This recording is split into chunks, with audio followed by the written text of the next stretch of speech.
Welcome back, and we are going straight to placement of antenna supporting frame on top, right on top here.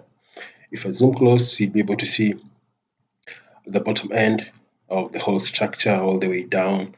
What we are creating before is here, is there. So what we want to create now is the antenna supporting frame. But if you take a closer look, you can see I have already defined some guidelines here.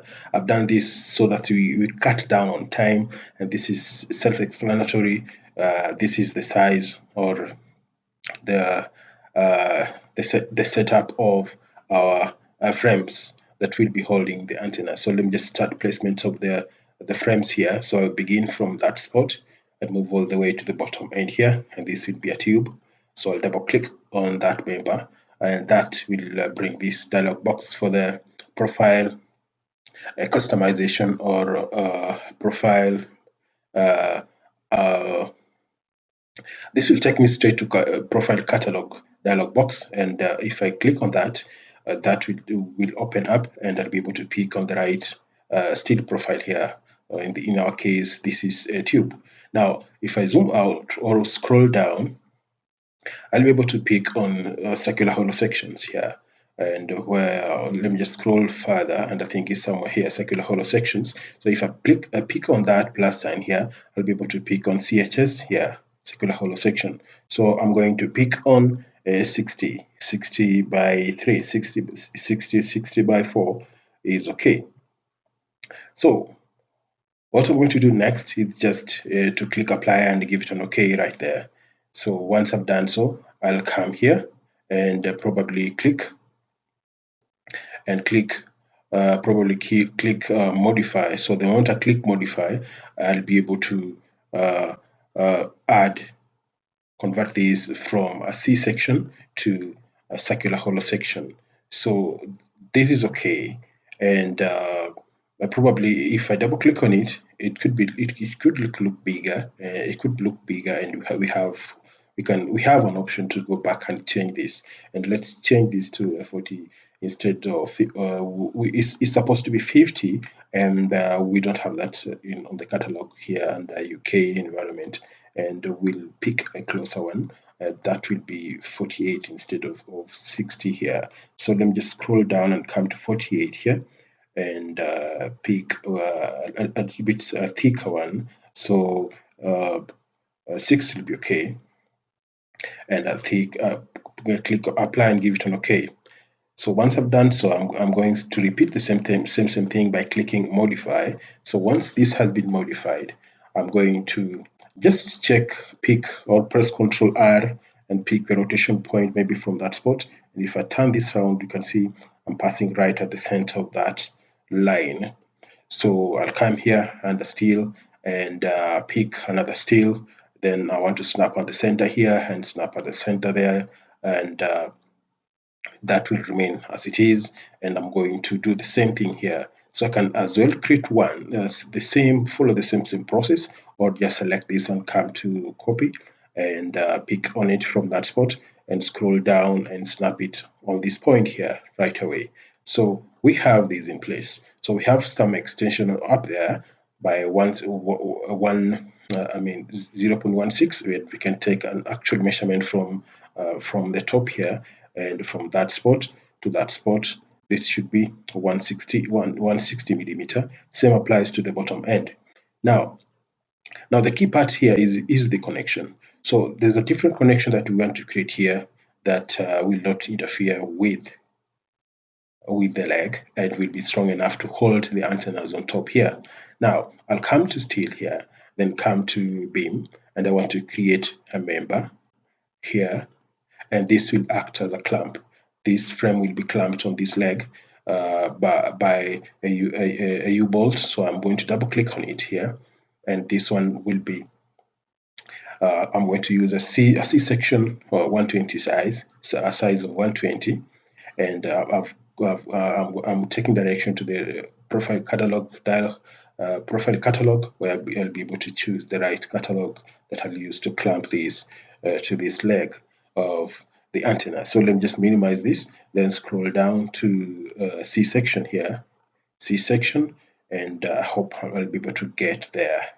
So I'm going to pick on a PFS there and pick on a 125 right there.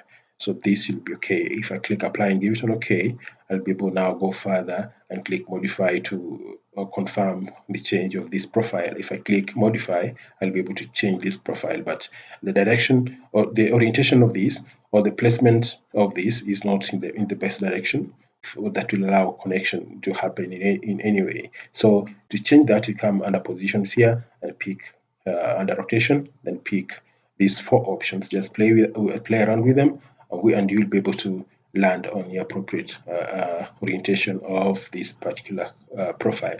So back where we are, and I'm going to pick front here and pick on that and try another one. There's only four options, and you must get the right option from that. So let me just continue changing that until I pick the right one. So I think below will be okay. Let me get that one top. Let me try top, and top is okay. So this is the way it should be. So I want to pull it back into a position that it will be able to create some arrangement that will allow a clamping either by uh, a U-bolt, not either by a U-bolt actually. So what I'm going to do, I'm going to pull it back. So to pull it back, push it back, I'll take into consideration the direction or the position of my XYZ plane. So I'll select on this member, then right click and come to special move here and pick on linear. So once I'm within linear, I'm going to feed in a prefix or a dimension and prefix it with the negative sign because you're moving in the opposite direction of y-axis. So I'll prefix it with a negative sign and key in maybe 5 millimeter. So I'll be moving it slightly like that in the y direction, in the y direction. So that will be okay. In that direction will be okay, and I'll leave it at that spot. So that is okay. So I'll create the same member as another member on this far end. So let me just turn that round like that, and I'll use these two spots to define the length of my clamp. So I'll come to steel, then come to beam there, and snap on these two spots here.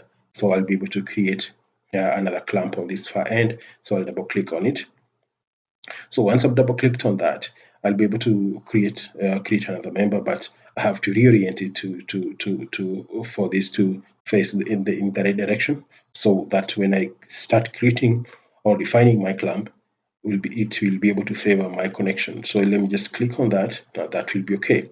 So I have my clamp in place, but it's somehow exceeding or the positions I intended to be placed on. So I'll select on it once again and come to special move and pick on linear. Then in here, I'll be able to again move it back, but this time round, I'm going to remove that prefix of negative sign to move it back in a convenient way. So let me just click on it once again like that, and that position is okay.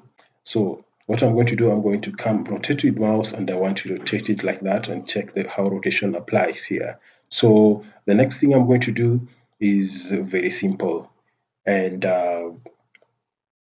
what I'm going to do is just to make sure that this creates a curvature that will be able to provide a space for our clamping for this particular member. So I'm going to cut this member.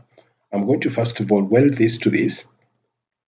So I'll come here and just type, maybe type a weld or 22. Let me just type 20 or try 22, or just type weld. Try if you can get a weld tool here, a weld tool there. So we want to weld this to that. So just give some time to process that information. And a weld has been created, but we followed a wrong procedure. So let's weld that to that. So a weld has been created. So if we come here to navigate and rotate that, you can see we have a gap right there. So we want to do the same thing here. We want to weld this one to this one. So a weld has been created right there. So what we want to do, we want to check that, and you can see we have some sort of a weld. So the next thing we're going to do is quite simple. it just you've seen this cover chart. So we want to do this. We want to cut this member using this member. So I'll come to edit. So under edit, I'm going to cut by part. So I want to cut this part using that part. And again, I want to cut this part using that part. So if I come to redraw and maybe hide this member, if I hide it, you'll be able to see I have that cut already in place, and I have this cut already in place. If I try hide that, you'll be able to see I have the cuts in place. So this will be cut, will be a cut off, so that we create some clamping or option here. So let me try and see if it will allow for our U-bolts to go through, and it will be somehow tricky because we'll not get enough space. So what we are going to do, the space we'll get is on this side, but on the other side it will be a little bit tricky because on because of the direction of our because of the direction or the length of our of our clamping member here. So I'm going to click on that and delete it and come back. So remove I'm going to remove that cut. So if I remove that cut, let me just try hide this. And if I hide that, let me see if I would have terminated that cut. The cut is gone. So what I'm going to do, I'm going to pick on this member and rotate it, or add some extension that will allow some space for our clamp. So let me just double click on it. So the moment I double click on it, I'll be able to come here and maybe add some measurements here. Maybe I need probably 20. I want to extend it by maybe by 20. And if I click modify, I would have extended, but in this particular case, it's reducing. So let me prefix that dimension with a negative sign and come on this end here and add a 20. So that will extend on the other end. So if I come to navigate here and try to rotate this, we'll have some space for our bolts to work or go through. So let me just right click and redraw, and now cut this member here using this member. So let me come to edit, come to part. I want to cut this member using that member, and that cut has been created. And to confirm that, you can always select on the member that you used to cut, and you can see if I click hide, you'll be able to see there's a cut here. So let me come to view and come to rotate, and we have created a cut right there similar to that side. So let me redraw to bring everything back to work. So let's terminate that this process on at this end, and we'll pick it from the next on the next presentation, because we don't want to take so much time with regard to attention of the viewer. That's enough, and let's meet then. Bye bye.